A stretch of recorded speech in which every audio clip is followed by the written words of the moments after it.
Dr. Mathew Knowles, bonjour. Good morning. How are you doing? Good morning, Dr. Carine. I'm doing great. I understand you're far away from me.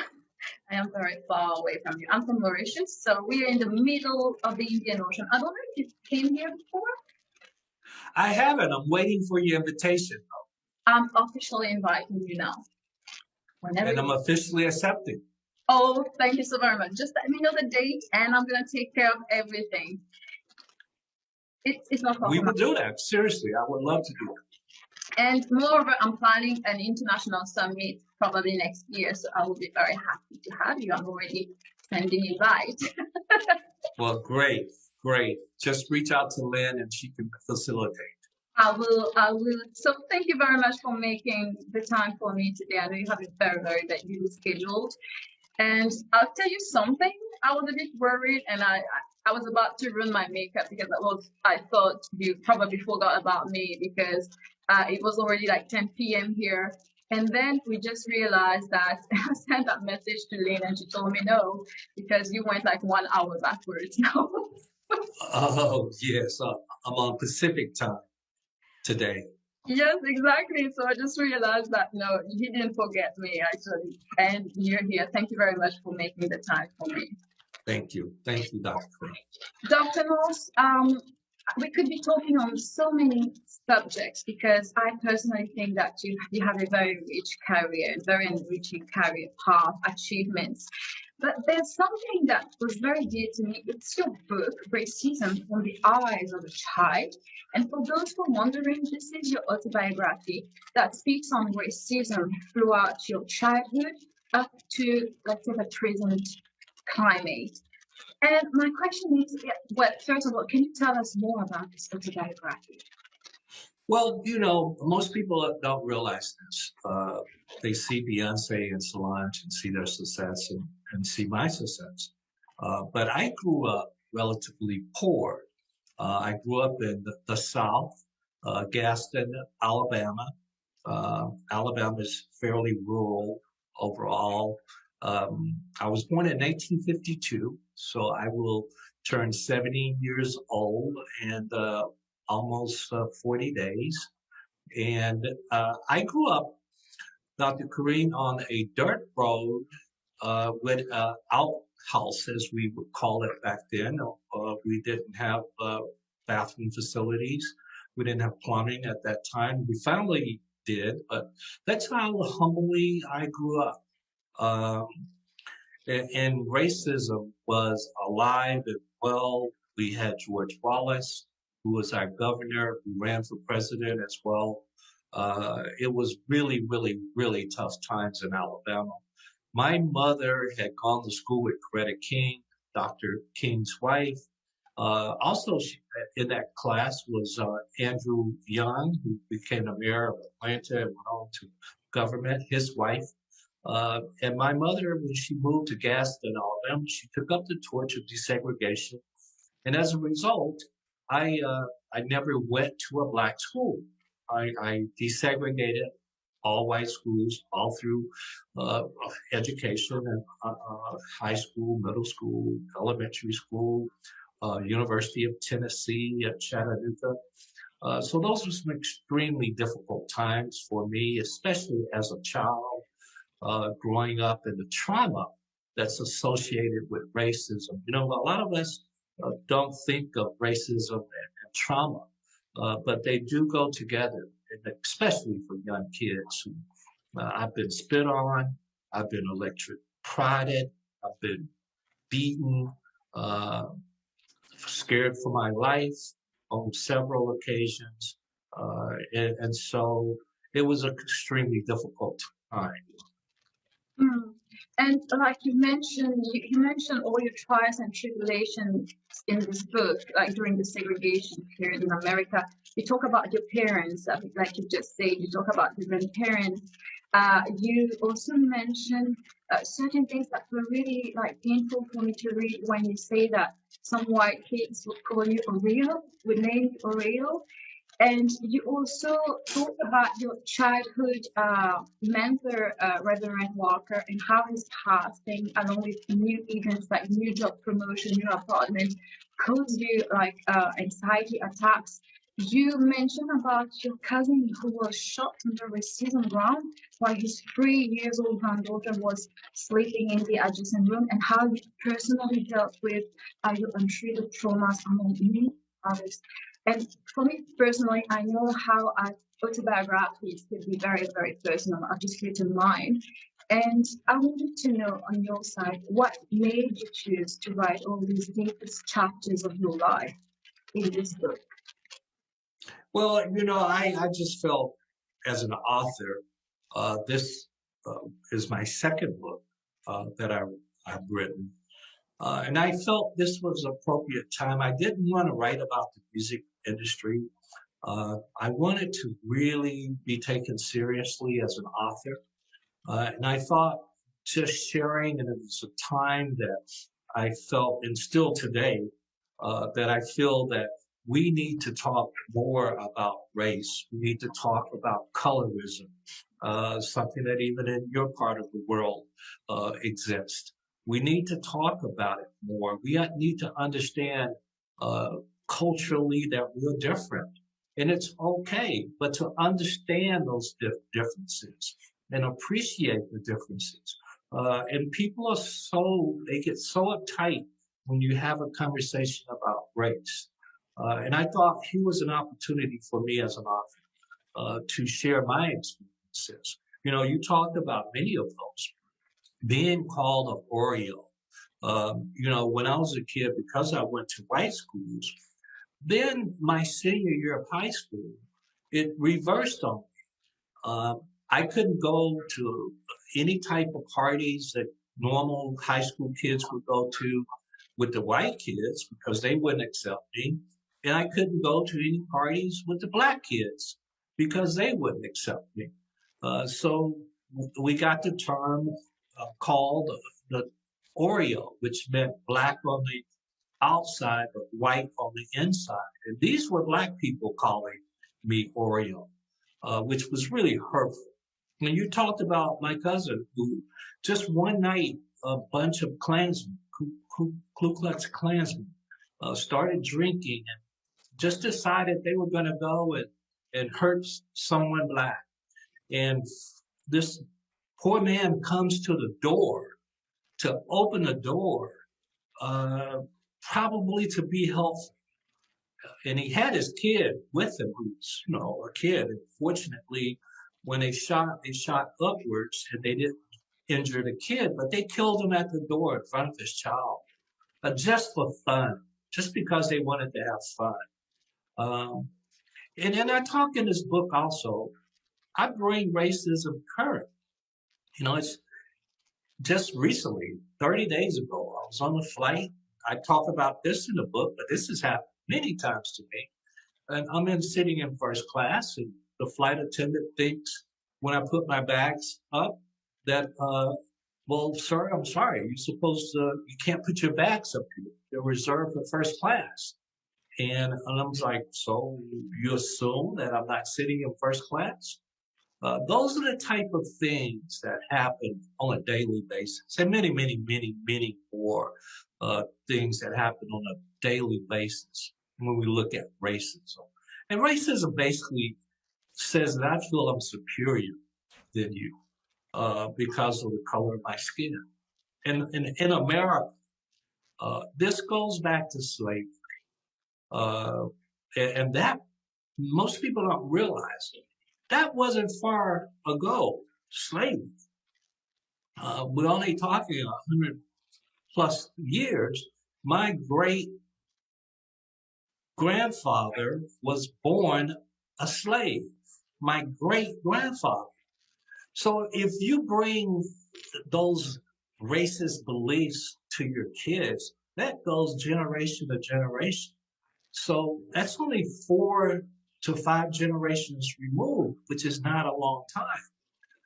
So racism is alive and well, and I wanted to write about Exactly. And what are your views now? Because you've explained in general, you've explained how you feel about it. But was it a kind of therapy for you? Or is there anything you needed to learn about you yourself, and that would allow you to connect the dots of your story somehow by writing this book? That's a great question, because I talk in this book the 10 years that I went to therapy. Um, And I went to therapy for a number of reasons. My life was spiraling out of control, and I needed to understand what was the, there's the surface reasons, and then there's the deep core reasons.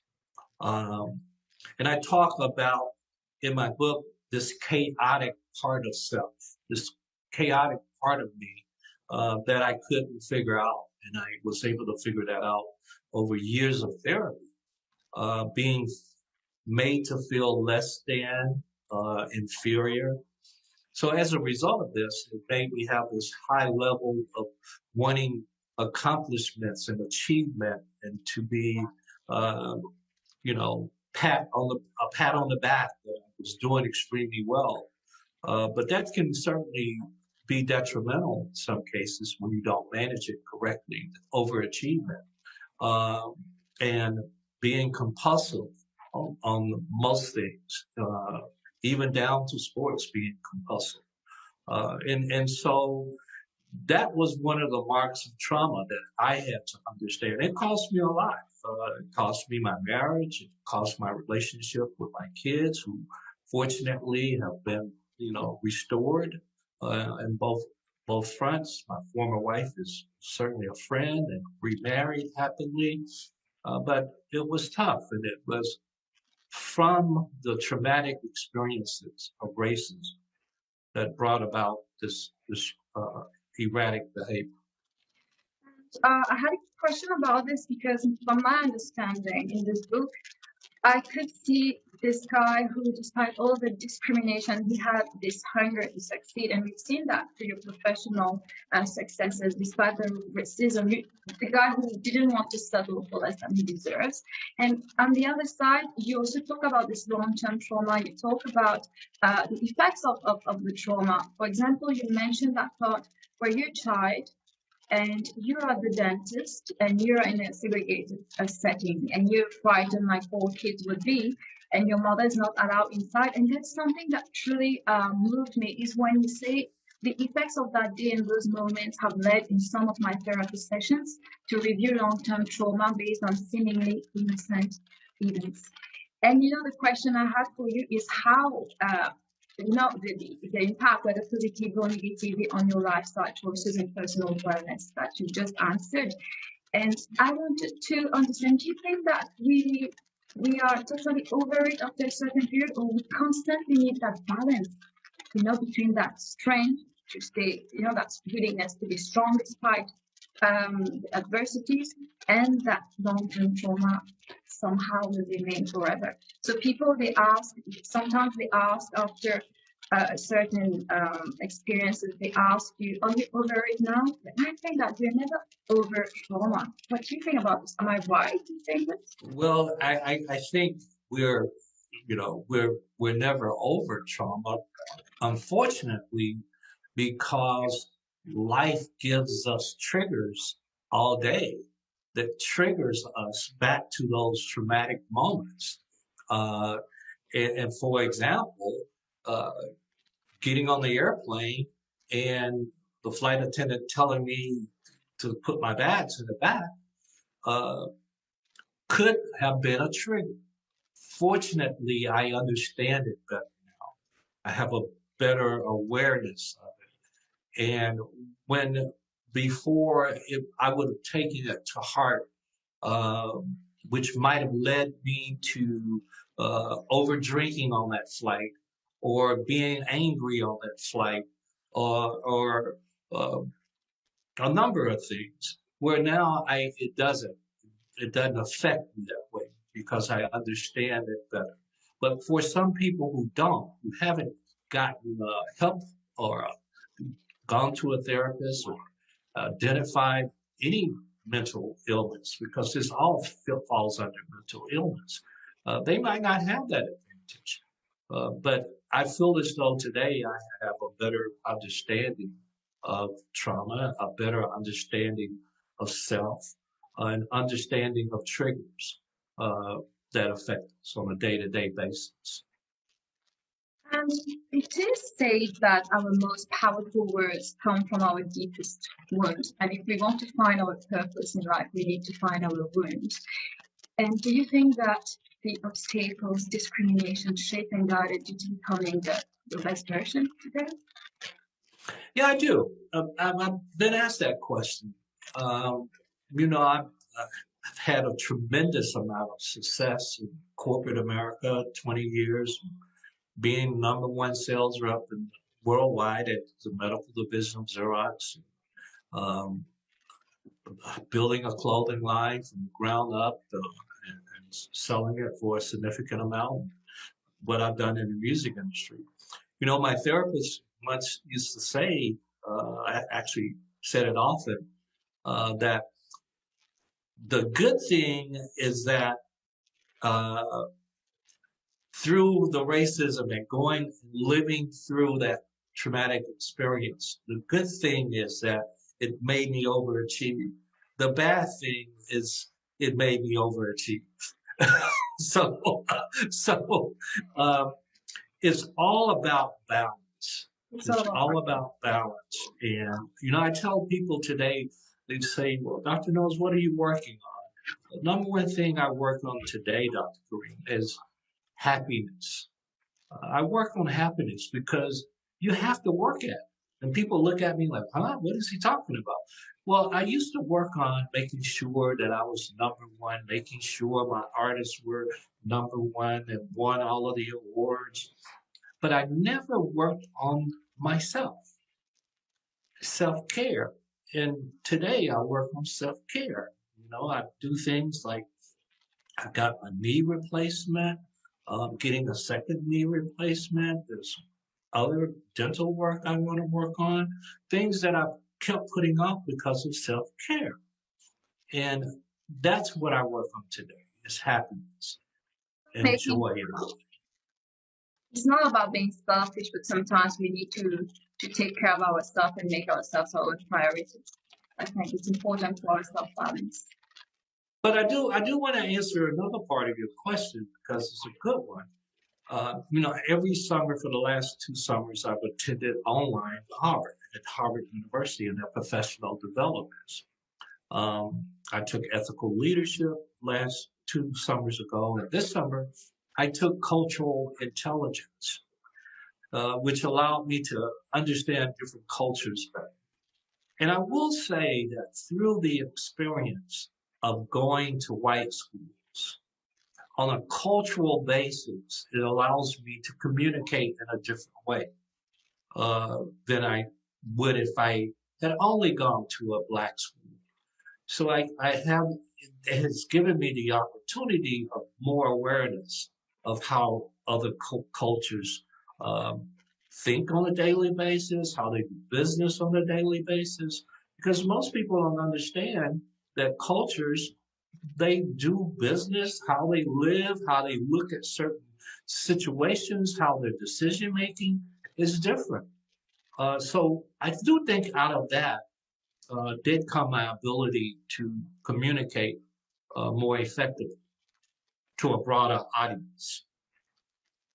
And if there was one single word to describe the man you are now, what do you think it would be?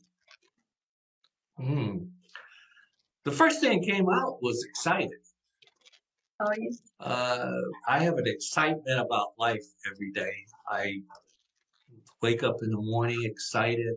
I pace myself. I'm not glued to this computer or telephone.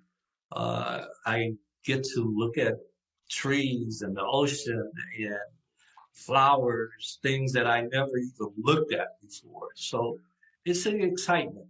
I have a certain excitement about life today. That's very good. So now it's like just rediscovering a bit the beauty of life and enjoying every single bit of it. That's very good. Yes. Very good philosophy. And since we mentioned many people, and in this book, like I've said, you talk about your parents, your brother. I don't know if I should pronounce it Jess in French or JC.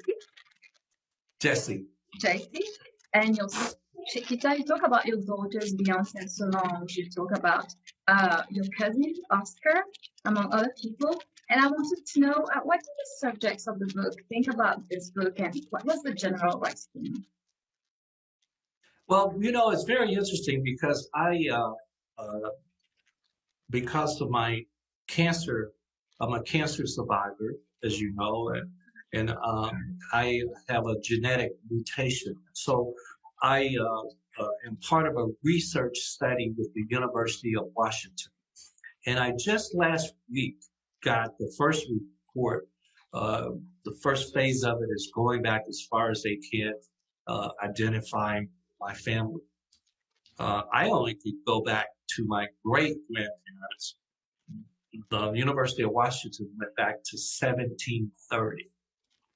1730 on the Knowles side of my family. So, I mean, I got a 150-page report, and I haven't gone through all of it. It's so detailed. I'm so excited about understanding my family tree and then understanding genetically.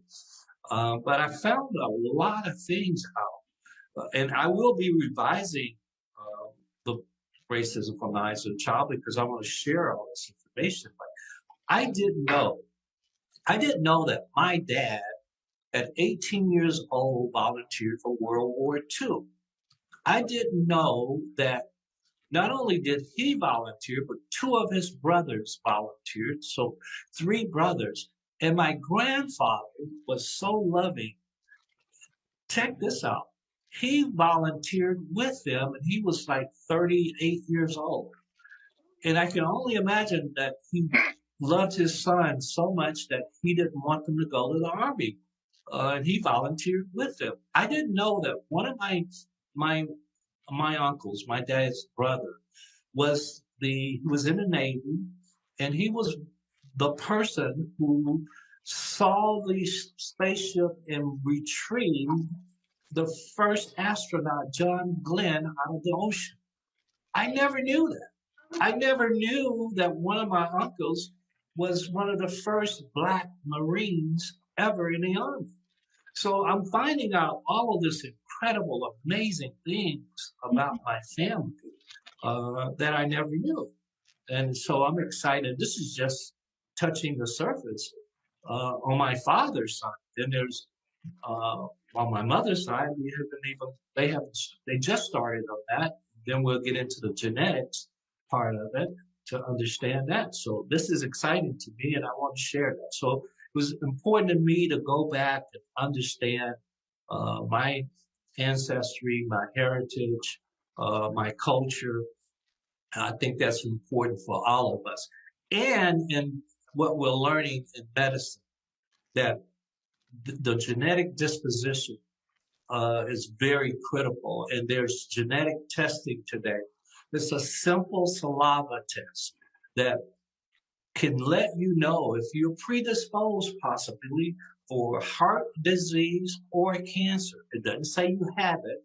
It only says you have a greater risk, which I have. And so as a result of that, and my genetic mutation, I have a higher risk of male chest cancer, which women call breast cancer. I have a higher risk of prostate cancer, pancreatic cancer, melanoma. Had I known that when I was in my 20s, hopefully I would have changed my lifestyle.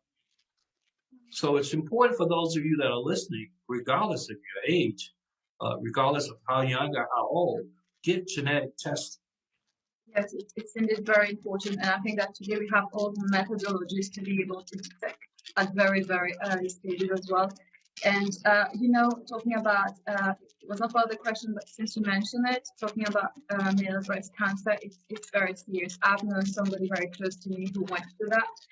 And sometimes, whenever we are, for example, the pink month, that is October, for the awareness campaign, and I see comments, some men, they would comment as if they were absolutely not concerned about it. So I'm always sending messages and commenting saying, it can affect each and everyone, regardless to the gender. You can have a male breast cancer as well. So we should all be concerned about it.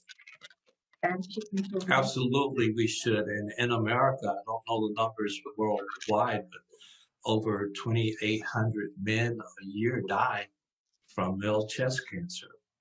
Again, it's about knowing the family history, which is one of the reasons also we want to go back and understand our heritage and our family, and now understand genetically. So you said something very important.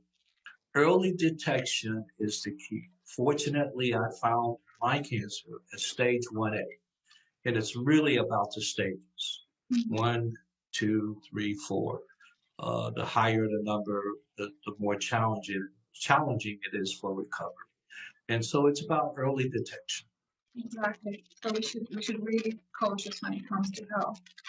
So it's very good that people now doing more awareness on the topics, because some topics are considered taboo in certain regions, parts of the world. Even here in Mauritius, certain topics are still a bit taboo. We don't talk about it because it's sensitive.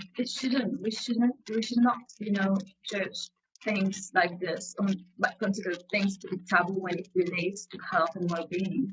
So this is what I'm really doing. I wanted to do this platform as well to create more awareness on different topics that would be considered like maybe not proper for the society. So, well, but it is, and I applaud you for doing that. There's a thing, vulnerability and being vulnerable. What I've learned is, in my vulnerability lies my safety. There's safe measures and safety in being vulnerable and letting people know that you're not perfect, and letting people know. You'll be surprised how many people you can help, how many people who are just like you and just didn't have the courage, because it requires courage to speak up and speak out about your vulnerabilities. So that's part of life. And I encourage that, being vulnerable and letting people know and helping others. Exactly. We should not be. I see you perked up on that. I just saw you perked up. I don't know what I said, but it touched the core with you. I can tell. Because I've also written, I know what it is to be vulnerable and what it is to how it is to talk about this vulnerabilities, because I've always opened up on very sensitive subjects. I was bullied at school. I attempted suicide at the age of 15 because of bullying at school. And years later, I was in an abusive marriage. I suffered from domestic abuse as well. I went on to being a beauty queen, but I've always wanted to open up other subjects, because my view is that touching at least one person, it's already a lot. Because so many people, they think that they are alone and they are ashamed to talk because they think that they are guilty of things, and they think that they're alone and nobody can understand them. So that's why I understand very well what you're saying about vulnerabilities, because my view is that if this can help one people getting out of the situation, of giving full faith to that person, it's already huge for me. I know I won't be able to touch each and every one, but at least one person, it's already huge. Yes. So that's absolutely. If we just touch one person, then it was worthwhile. It was worth the effort. And if we can save a life, then that is the greatest honor that can be bestowed. Is that if you can save another fellow man or woman, that's what life for me is about today. Again, it goes back to happiness and working on happiness and sharing and caring about others. That's a very great purpose indeed. And I wanted to ask you something, just to go back to the topic that was racism. And whenever I travel out, I'm with my friends from America, other parts of the world, and lately there was a big debate while we were in China. It was about terminologies. And I think that you're the right person when we ask this too, without hurting anyone's feelings, because we've opened up about this subject. And I wanted to know, Dr. Knowles, what is the correct terminology in America, for example, Black African American or people of color? And how can these terms affect people differently? Oh, that's a very good question. Just yesterday, I was at the doctor's office, and the young lady who was talking to me, she shared that her daughter was dating a Black man, and she referred to him as African American. And I shared with her what I'm about to say to you, and that is 3 years ago, I lectured at the University of Cape Town in South Africa. Well, that's awesome. And there was about 500 Africans in that room. And I got to understand the word colored, what that meant in Africa. These were men and women that had parents or pretty much a father that was white. And it was really interesting what I learned from the colored, the people that are called colored in South Africa, because it's an embarrassment that the white men had for having these kids. And often their names were just simply based on the month that they were born. So if they were born in February, their name was February. It was really interesting. So I posed a question. I asked, do you view me, to a room of 500 Africans, do you view me as Black or as African Americans? Man, did that stimulated a just vigorous dialogue. And the net of it is that they viewed me for the most part in that room. They viewed me as a Black man, and they helped me to understand why. When an African comes to America, they don't consider themselves African American. They consider themselves African. The view that most Africans have of Black people in America is negative. They view most Black people in America as not very educated, buffoonery, lazy. Those are some of the views that they have. And we talked about it. And again, it's about having an open dialogue, listening to others' perspectives, having your own and sharing that. But that's what we do in academia. That's why I love academia, is sharing perspectives. And it really touched me, because if an African in South Africa views me as a Black man, and then I never knew this until this room. I didn't know that the first person to use the word African American was Jesse Jackson. Back, I think it was either 88 or 84. And then the media, just in a speech, and the media, white media, took that, turned it into a race. I didn't like that. I don't want to know that I'm being called African American. All respect to Jesse Jackson, I know him personally, my fraternity brother, but I didn't want to be called African American because one day somebody said African American, and then everybody started saying, "Oh, you're African American." I wanted to have deeper meaning than that. So from that day forward, I have never referred to myself as Black. As African American, and I've never referred to anyone else Black in America as African American. And what I'm proud to say, if you look at the younger generation now in America, these Black young people, they don't use the word African American. They use the word Black. Just the older generation now in America, pretty much people in their 50s and older that say African American. 20, 30-year old young people, they're not using it. that turn it off. So, because I wanted to understand that, I know that we said racism is a lifetime trauma, and so some terms are still provoke a bit of, let's say, embarrassment in some people. But I've also noticed that based on the past events, on history, um, let's say that racism has also provoked a kind of rejection of culture in some people. So I'm going to explain this better.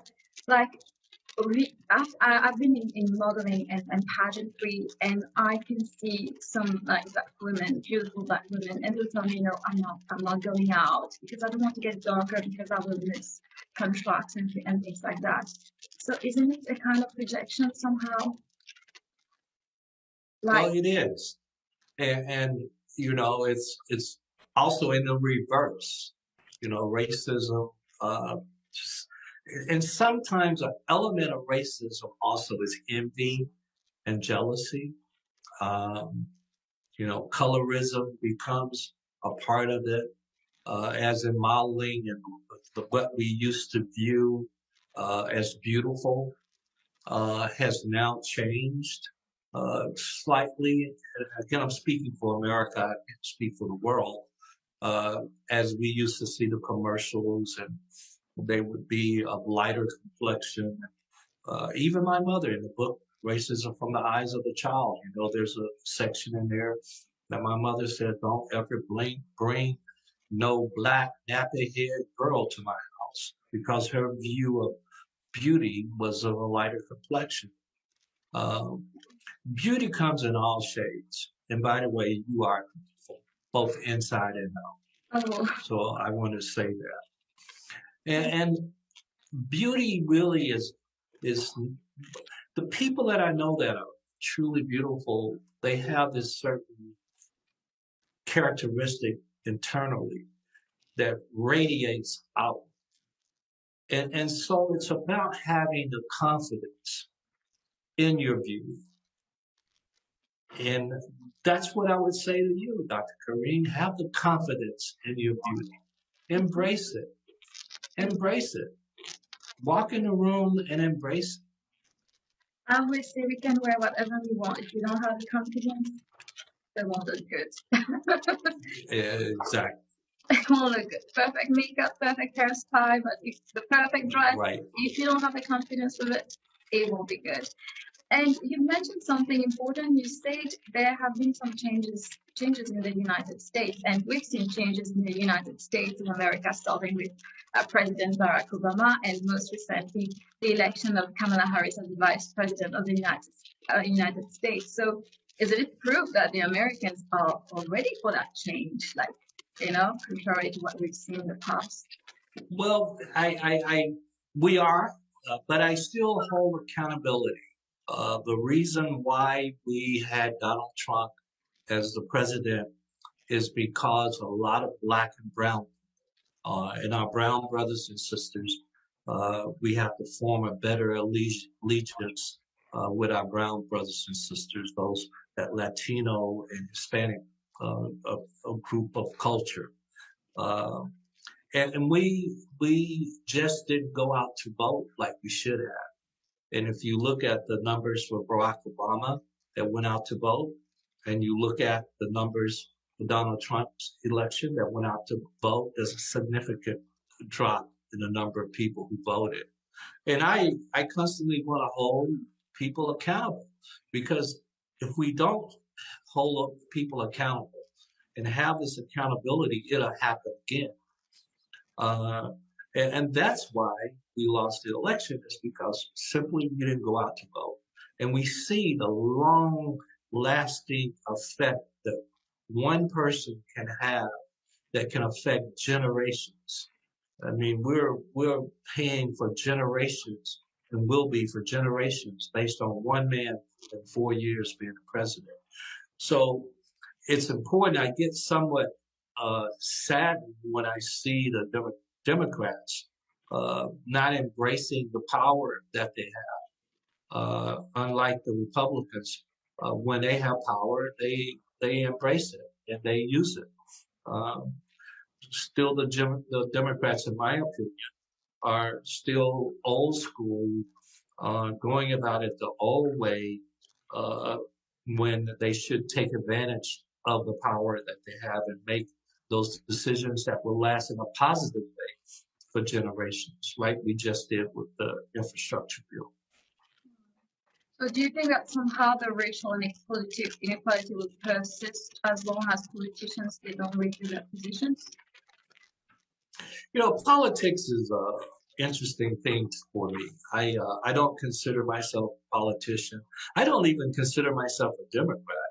I vote the Democratic Party majority of the time, but there have been times when certain positions that the Republican person that was running for that position, in my opinion, was a better person to vote for. So politics, the thing that really strikes me about politics also is that it doesn't have enough youth involved with it. And I want to see more young people. I don't want to see just people in their 70s and 80s making the decisions for the majority of the people. I want to see young people, 30, 40-year-old people involved with this process. I want to see, we could change immediately if we just change technology. Young people in their 20s, they're not in 30s, they're not going to go and mail a letter. Can you imagine telling 18, 19-year-old to go mail a letter? They'll look at you like, what? Mail a letter? What is that?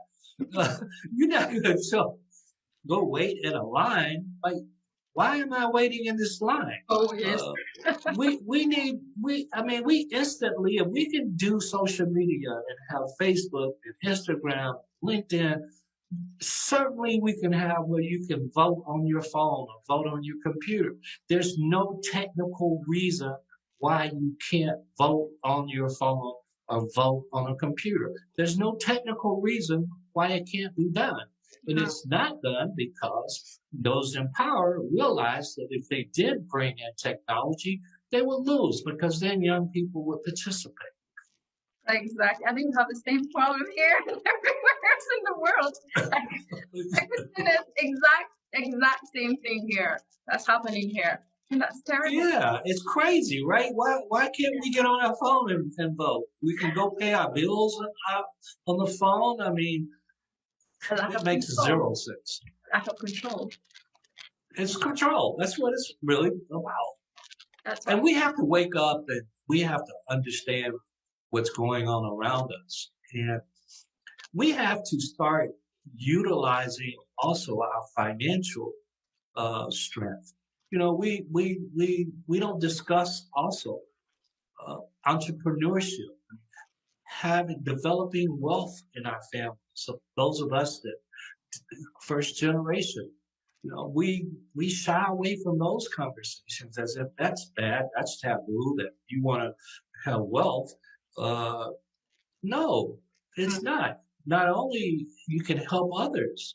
So we have to create an entrepreneurial spirit also with our young people. Innovate and to move along with the present time. And being innovative and coming up with new ways of doing things. Let's start with voting. Sure. And since we're mentioning this, we've mentioned young people. Can we talk about assumptions? Because, when it comes to identity, and you've also mentioned your experience in South Africa, when it comes to identity, people make assumptions, but the assumptions may become what we call implicit racial bias, that they impact positively or negatively on our decisions. So do you find it important to identify the biases we have, and how could our schools play a major role to encourage topics to at least have them producing a shift or gradually getting rid of those implicit biases? Yeah, I think it's critical that we identify our bias, the biases that we have. I hear all the time, some of my white counterparts, just white people. Some people are uncomfortable even saying white. You know, some people are just, well, oh, he said white, he said black. Some people are so uncomfortable. But, many times I've heard, oh, when I see a black person, I don't really see them as black. And that's not true. When we first meet someone, whatever our ethical beliefs are, they kick in. Whatever we've been taught from childhood. That's why racism, because a lot of white people have been taught that they're privileged and that they're better than other people. So when we see another person for the first time, we see that they're a man or they're a woman or part of the LGBTQ community, or they're tall or they're short. We see all of these things. And there are biases that we have, some of them. And the more we talk about them, and the more we understand the perspective from the other side, we'll learn things that we didn't know. And some of these biases, some of these things that we're uncomfortable with, will begin to unveil themselves and become more comfortable. And it's as simple as that. I wish I could make it complicated, but it's just about having these types of dialogue. Just like I had yesterday with the woman at the doctor's office when she told me about her daughter dating African American. And I said, well, ma'am, you might not want to use that word. And she said, why? And I just shared what I shared with you. And she says, I'm not going to use that word anymore. Thank you so much. I didn't know. And there's a lot about other cultures we just don't know. For example, I did a major deal for Beyoncé with Samsung years ago. And the president of that division of Samsung met me in Japan, in Tokyo. And I had done research on cultures. And when he walked in, it was all men, and he had one interpreter, a person that was interpreting. She was a woman. They were all dressed the same. When they got to the table, nobody sat down until he sat down. He shook my hand first. It was a very soft handshake. I had learned that a firm handshake was offensive. So something as simple as that could have blown the deal. Oh, yes. If I had just shook his hand like, in America, we would have shown strength, powerful. So we should shake hands and look you in the eye, And that's the importance of understanding cultures and having a cultural intelligence that it's not, your culture is not, we're not the only people on the planet. There's other people with other beliefs and other views and other perspectives. So let's talk about those. If we disagree, let's share why we feel the way we do. Let's do it in a professional manner, and let's grow and learn from it. It was just so empowering. And I can't keep going now without mentioning Mathew Knowles' impact. And Mathew Knowles' impact, for those who wonder, is weekly 1 hour program, right? That we can listen on iHeartRadio, Apple Podcast, Spotify, to name a few, where you and your celebrity guests and call-ins share perspectives on racism, health and wellness, entrepreneurship, and business industry. So today, like you mentioned, we have the modern technologies. We talk about the young generation with modern technologies. So we have countless means of communications that allows us to share insights. So I know that you're a very inspiring person, and I want to know, is there a need to be constantly communicating and empowering people, and how does Mathew Knowles impact on people? Well, that podcast, and I'll be starting up first of the year with the next season. I didn't know that it would have the impact, no pun intended, but it's had a significant impact on people. I constantly, when I travel, somebody come up and say, hey, episode 3. And I'm like, well, you know what episode 3 was? Oh, yeah. I really enjoyed that. But, it was about, and it is about having a diversity. My first guest was Al Sharpton. My second guest was a black man who didn't think racism existed in America. Uh, and then I had a guest that was a white woman that never graduated from college, but moved up in a multinational company, a $1 billion company, and became the president, where a black woman could have never done that in a major company like that. So I wanted to have just different experiences and share uh, different beliefs, different perspectives. My approach is I research a lot, so I put a lot into the research of each show. I'm I'm not combative. I come from an intellectual place rather than a place of being combative. Not trying to uh, bring listeners because they want to hear people curse, and I don't want to do that. I want to really talk about the subject in a simple manner that everyone can understand. And I have callers that give feedback and give their point of view. So we will continue that. I'm going to ask you to be a guest. Oh my God, it will be an absolute honor. An absolute honor. Well, just like you asked me, I'm asking you right now. Will you accept my offer?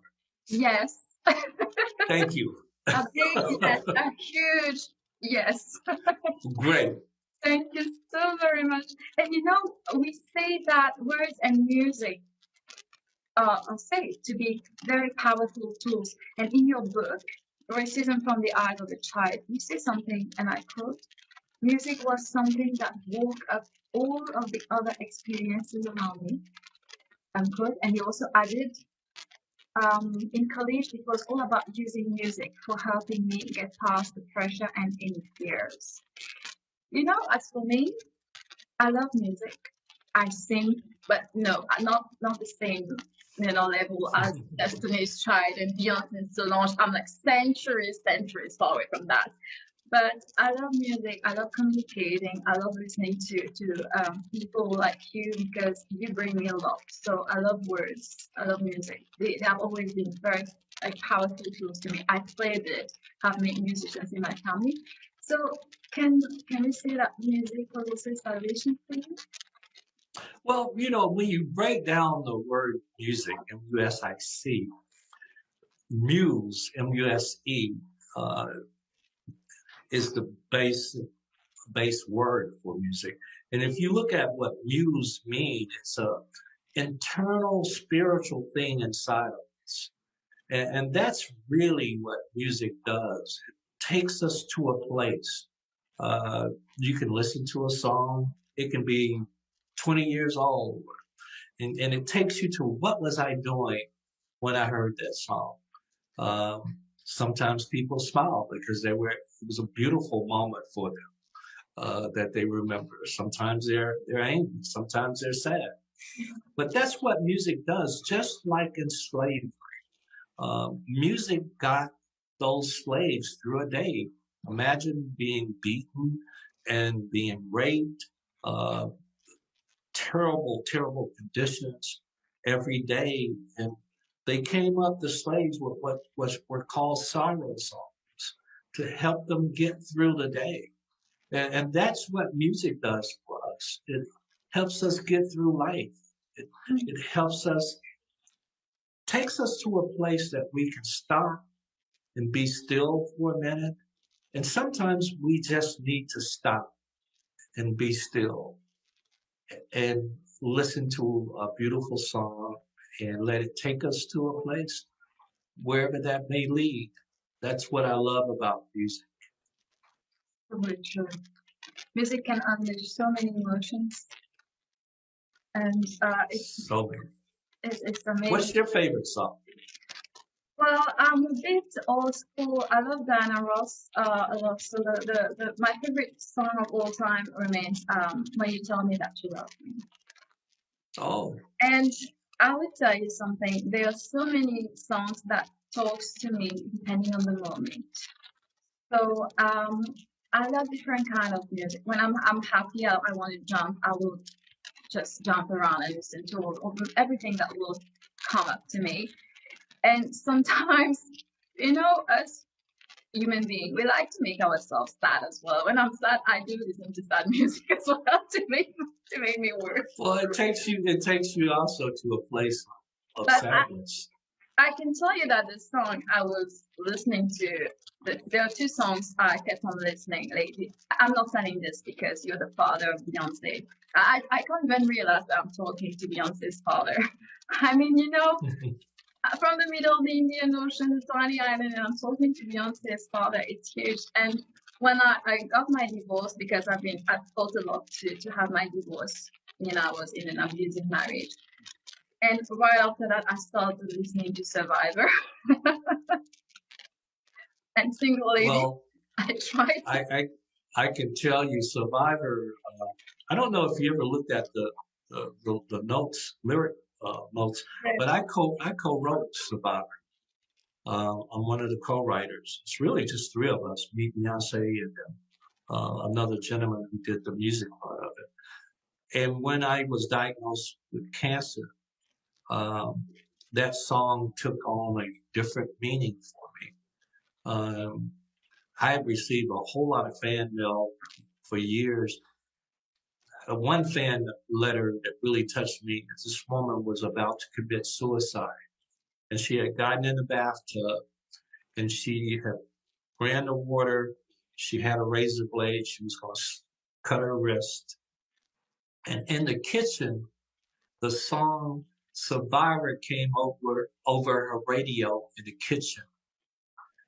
And in that moment of listening to it, it persuaded her not to commit suicide. That's quite powerful. And that's the things that songs, and that particular song, I'm a survivor. I'm not going to give up. I'm not going to stop. I'm going to make it. Those are some powerful words. I'm surviving.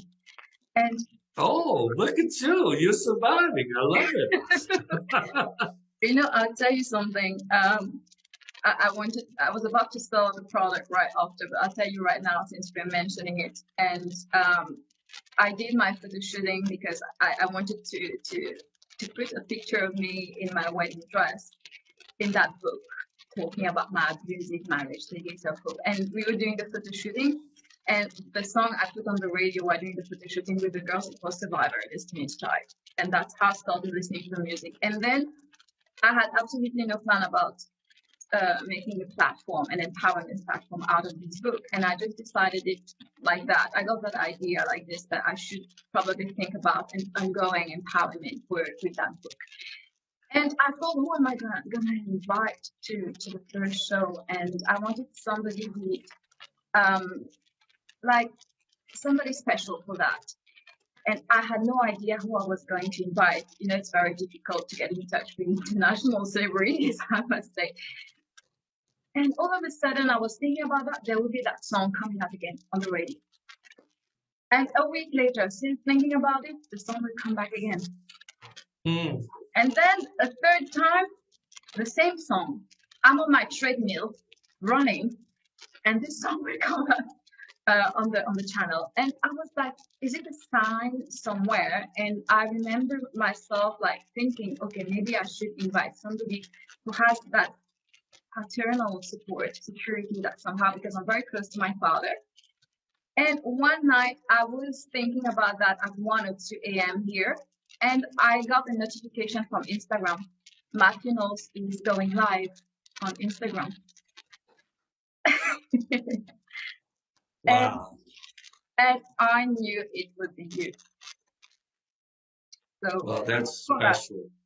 And Dr. Knowles, I want you to talk about your unique course that you have launched recently, that is the music industry in the digital age with Point Blank Music School.